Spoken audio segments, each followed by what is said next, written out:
Վաշինգտոնը հայտարարում է, որ ձգտում է կայունության, սակայն Մերձավոր Արևելքում եւ Հարավային Կովկասում զարգացող իրադարձությունները նոր հարցեր են առաջացնում։ Իրանի շուրջ լարվածությունը չի նվազում, Հորմուզի նեղուցը վերածվել է աշխարհաքաղաքական պայքարի կենտրոնի, իսկ TRIP նախագծի շուրջ քննարկումները կրկին ակտիվացել են։ Մի շարք փորձագետների գնահատմամբ այս գործընթացները փոխկապակցված են, իսկ Սյունիքը կարող է դառնալ մեծ տերությունների մրցակցության առանցքային օղակներից մեկը։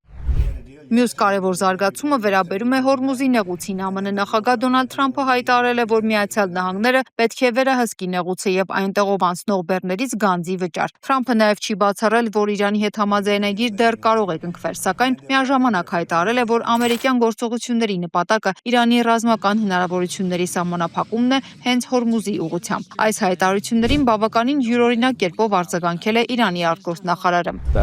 ԱՄՆ նախագահը միանգամայն ճիշտ է, ով ապահովում է առևտրային նավերի անվտանգ անցումը Հորմուզի նեղուցով, պետք է փոխհատուցվի այդ ծառայության համար։ Իրանը միշտ եղել է նեղուցի պահապանը եւ կմնա այդպիսին, սակայն 20%-ը չափազանց շատ է, մենք արդար կլինենք։ Այս ֆոնին միջազգային հարաբերությունների մասնագետ Գրիգոր Բալասանյանը համոզված է, որ ԱՄՆ Իրան համաձայնագիրը շարունակում է մնալ չափազանց կասկածելի հեռանկար։ Նրա գնահատմամբ առաջին պատճառը Իսրայելն է։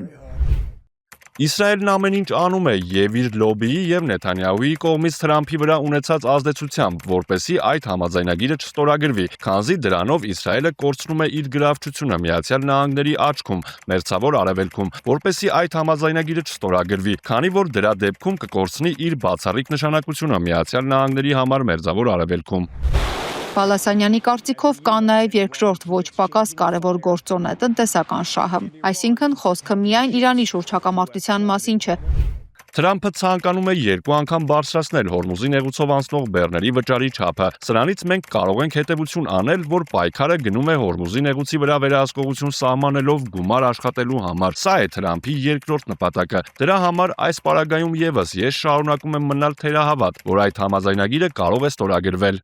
Խոսքը միջազգային լոգիստիկայի վերահսկողության մասին է։ Բալասանյանի գնահատմամբ այս գործընթացները անմիջական ազդեցություն ունեն նաև Հարավային Կովկասի վրա։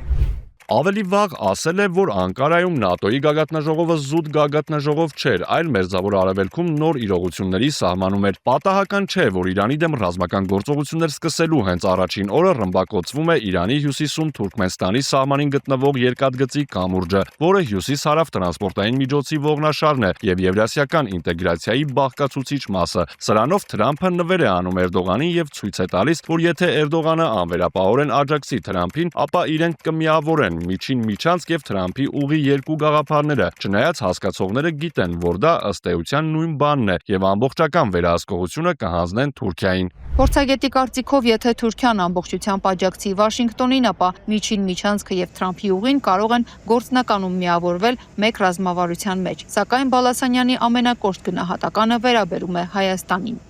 Սա շատ վտանգավոր է, քանի որ նշանակում է, որ հայկական Սյունիքը դրվել է միջազգային զոհասեղանին եւ դարձել է համաշխարհային առևտրի մաս։ Միացյալ Նահանգներ Թուրքիա, Միացյալ Նահանգներ Իսրայել եւ Միացյալ Նահանգներ Իրան բանակցություններում, բայց ամենացավալին ու ողբերգականն այն է, որ այդ ամենը տեղի է ունենում մեր տարածքների հաշվին։ Նմանատիպ, սակայն որոշ առումներով ավելի հեռուն գնացող գնահատական է ներկայացնում նաև ռուս քաղաքագետ Վլադիմիր Շապովալովը։ Նրա կարծիքով TRIP նախագիծը լոգիստիկ նախաձեռնություն չէ միայն։ Ես խորը համոզմունք ունեմ, որ Թրամփի միջանցքի հիմնական նպատակը Հայաստանում ԱՄՆ ռազմական ներկայությունն է։ Լոգիստիկ միջանցքի գաղափարն ընդամենը հնարք է Հարավային Կովկասի ողջ տարածաշրջանի քաղաքականության եւ Հայաստանի ներքին քաղաքական իրավիճակի վրա ազդելու հնարավորության համար։ Արևմուտքը ցանկանում է Ռուսաստանի դեմ երկրորդ ճակատ բացել եւ իր հաշիվներն ունի Իրանի հետ։ Հարավային Կովկասի եւ առաջին հերթին Հայաստանի նկատմամբ վերահսկողության կարեւորությունն ու արժեքը Միացյալ Նահանգների եւ նրա արևմտյան դաշնակիցների համար առաջին այն է, որ այստեղ ներկա են Ռուսաստանը, Իրանը եւ ավելի քիչ Թուրքիան։ Սրանք այն 3 ավանդական տերություններն են, կայսրությունները, որոնք հարյուրամյակներ շարունակ եղել են Կովկասում աշխարհաքաղաքական բաղադրիչը թելադրող առանցքային դերակատարներ։